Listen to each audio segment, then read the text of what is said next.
On a toutes et tous connu ces personnes. Celles qui semblent avoir une foi inébranlable, une paix intérieure rayonnante, et dont les prières semblent toujours trouver un écho. On les voit accomplir de grandes choses, traverser les épreuves avec une force incroyable, et leur connexion spirituelle paraît si profonde. Mais si je vous disais que ce n'est pas de la chance, ce n'est pas une bénédiction réservée à quelques-uns, et ce n'est certainement pas lié au fait de se lever à 5 heures du matin pour méditer avec un encens et un carnet hors de prix. Nous pouvons toutes et tous atteindre ce niveau de profondeur, car la vérité, c'est que les croyants qui se distinguent vraiment, le top 1%, vivent selon un ensemble de règles complètement différentes. Et aujourd'hui, je vais vous révéler les 7 habitudes qui font la plus grande différence. Habitude numéro 1. La présence consciente. Commençons par l'habitude numéro 1. La présence consciente. Pour le top 1% des croyants, la prière n'est pas une récitation vide de sens ou une liste de courses à adresser au ciel. Non. C'est un acte de pleine immersion. Ils prennent le temps de ralentir, de respirer, de laisser le monde s'estomper pour se sentir pleinement en présence de Dieu.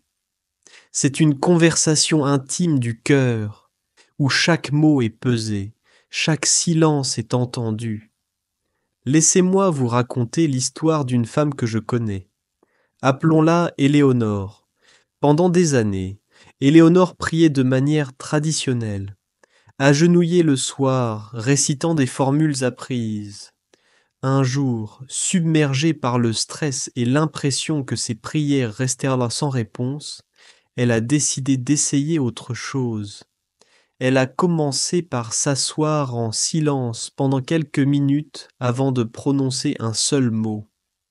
Elle fermait les yeux, se concentrait sur sa respiration et visualisait simplement la présence aimante de Dieu autour d'elle. Elle a appris à écouter le silence. Au début, c'était difficile. Son esprit vagabondait. Mais avec le temps, ces quelques minutes sont devenues un moment de paix profonde, une véritable rencontre. Elle a découvert que moins elle parlait, plus elle ressentait cette connexion. Ses prières sont devenues moins des demandes et plus des actes d'union. C'est cette pleine conscience, cette présence à chaque instant de la prière, qui a transformé sa foi et sa vie entière. Habitude numéro 2. La prière du lâcher-prise. Deuxième habitude, la prière du lâcher-prise. On pourrait penser que le top 1% dicte ses volontés, mais c'est tout l'inverse. Ces croyants prient avec une foi immense, mais aussi avec une profonde humilité. Ils confient leurs désirs et leurs inquiétudes, puis ils les déposent. Ils ne cherchent pas à contrôler la réponse divine ou le calendrier. Ils font confiance au plan supérieur, sachant que la sagesse de Dieu dépasse toujours la leur. Prenons l'exemple de Marc. Marc avait prié sans relâche pour obtenir une promotion spécifique au travail, convaincu que c'était le seul chemin vers le bonheur et la stabilité financière. Il avait énuméré tous les avantages, insisté sur ses mérites, et même tenté de négocier avec le divin. Mais la promotion ne venait pas, et Marc se sentait frustré et découragé. Un ami sage lui a alors suggéré de changer sa façon de prier. Au lieu de demander cette promotion précise, il a commencé à prier pour le meilleur chemin, pour lui, pour la sagesse et l'opportunité qui s'alignait sur la volonté divine, quelle qu'elle soit. Il a lâché prise sur l'issue qu'il avait imaginée. Quelques mois plus tard, une nouvelle opportunité, inattendue et bien meilleure, s'est présentée dans une autre entreprise. Ce n'était pas ce qu'il avait demandé, mais c'était exactement ce dont il avait besoin, et bien plus encore. L'histoire de Marc illustre parfaitement cette prière de lâcher-prise, où la confiance remplace le besoin de contrôle. Habitude numéro 3. La gratitude inconditionnelle. Troisièmement, la gratitude inconditionnelle. Ici, on ne parle pas juste de dire merci quand tout va bien. Le top 1% cultive une gratitude radicale, même au milieu des tempêtes. Il trouve des raisons de remercier, même dans les défis et les moments difficiles. Cette attitude de reconnaissance constante ouvre leur cœur et leur esprit aux bénédictions cachées et transforme leur perspective sur la vie elle-même.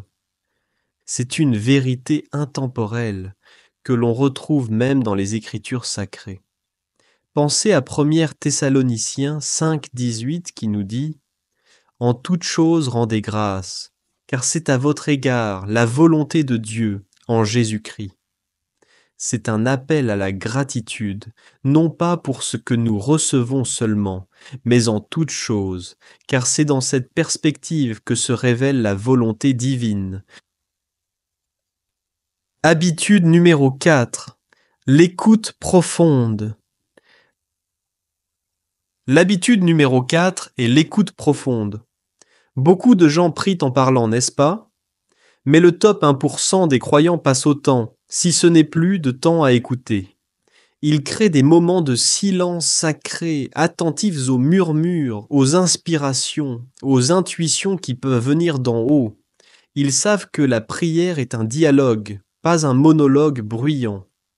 Un exemple frappant de cette habitude est celui de Martin Luther King Jr. Au-delà de ses discours puissants et de son action militante, King était un homme de prière profonde. Il passait des heures en méditation silencieuse, non pas pour dicter ce qu'il fallait faire, mais pour écouter la voix divine, chercher la direction et la force pour son combat non violent. Ses plus grandes inspirations, ses moments de clarté, et le courage d'affronter l'adversité sont souvent venus de ces moments d'écoute profonde où il se rendait disponible au message qu'il recevait. C'est dans ce silence et cette écoute qu'il puisait la sagesse pour guider un mouvement historique. Habitude numéro 5. L'intercession altruiste. Cinquièmement, l'intercession altruiste. Ces priants d'exception ne se concentrent pas uniquement sur leurs propres besoins. Leur cœur est plus grand que ça. Ils portent le monde dans leurs prières. Ils intercèdent pour les inconnus, pour la paix, pour la justice, pour ceux qui souffrent, sans jamais rien attendre en retour. Cette prière désintéressée élargit leur âme et renforce leur connexion à toute l'humanité. Pour vous donner des exemples concrets, imaginez la prière pour un lieu lointain, en proie à un conflit. Sans même connaître les noms des victimes, le top 1% priera pour la fin des violences, pour la consolation des affligés, et pour que la paix y soit restaurée. C'est une prière pour l'humanité, au-delà des frontières et des appartenances. Une personne que vous ne connaissez pas, mais qui souffre visiblement. Peut-être croisez-vous quelqu'un au visage marqué par le chagrin, ou vous entendez parler d'une injustice dans le journal.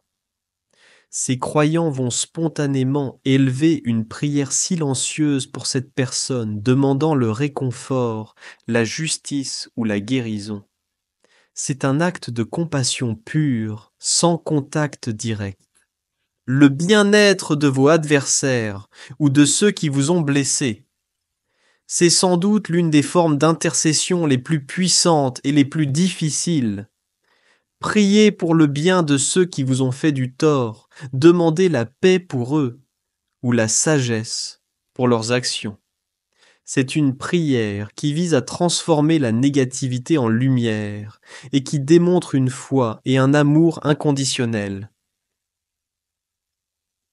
Habitude numéro 6. La vie comme prière. L'avant-dernière habitude est ce que l'on pourrait appeler la vie comme prière. Pour le top 1%, la prière n'est pas une activité limitée à quelques minutes par jour. C'est un état d'esprit constant. Chaque tâche, chaque rencontre, chaque moment de leur journée devient une occasion de se connecter, une offrande, une conversation continue avec le divin.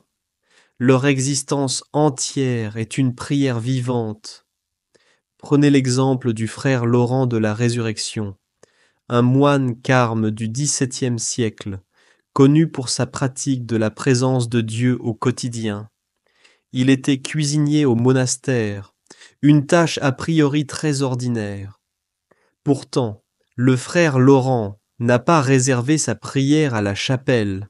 Il voyait chaque épluchure de légumes, chaque plat préparé, chaque interaction avec ses frères, comme un acte de prière, un moyen de se connecter à Dieu.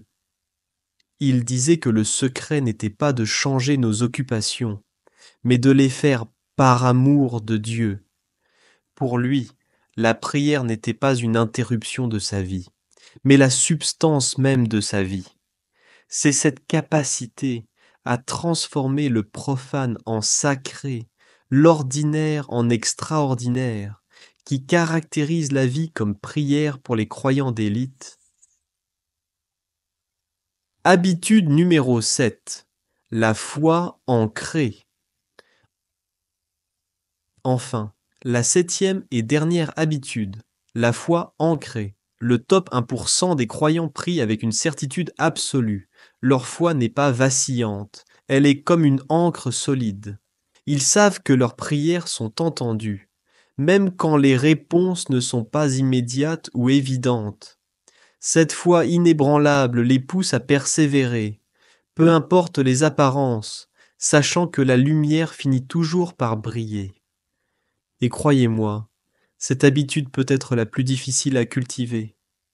Je me souviens, il y a longtemps, quand j'ai ressenti l'appel à me retirer du monde pour un temps, à vivre en ermitage. Je m'appelle Cyril de Saint-Germain, et ce fut une période de ma vie où la foi a été testée comme jamais.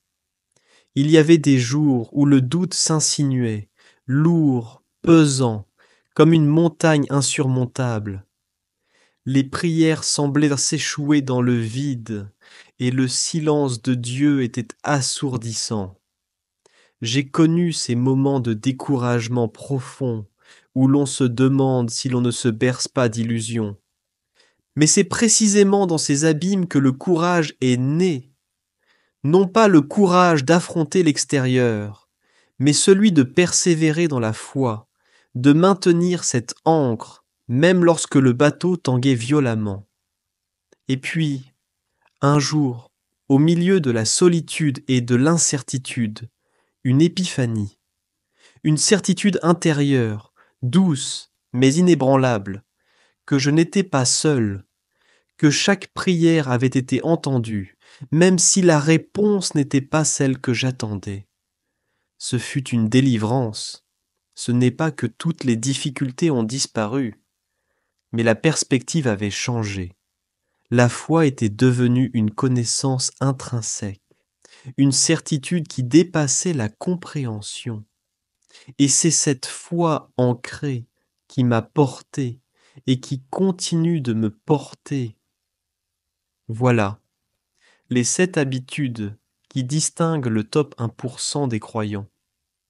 J'espère que cela vous a inspiré à regarder votre propre vie de prière d'un œil nouveau. Il ne s'agit pas d'atteindre la perfection du jour au lendemain, mais d'intégrer progressivement ces puissantes habitudes. Choisissez-en une qui vous parle le plus. Commencez petit et observez les transformations.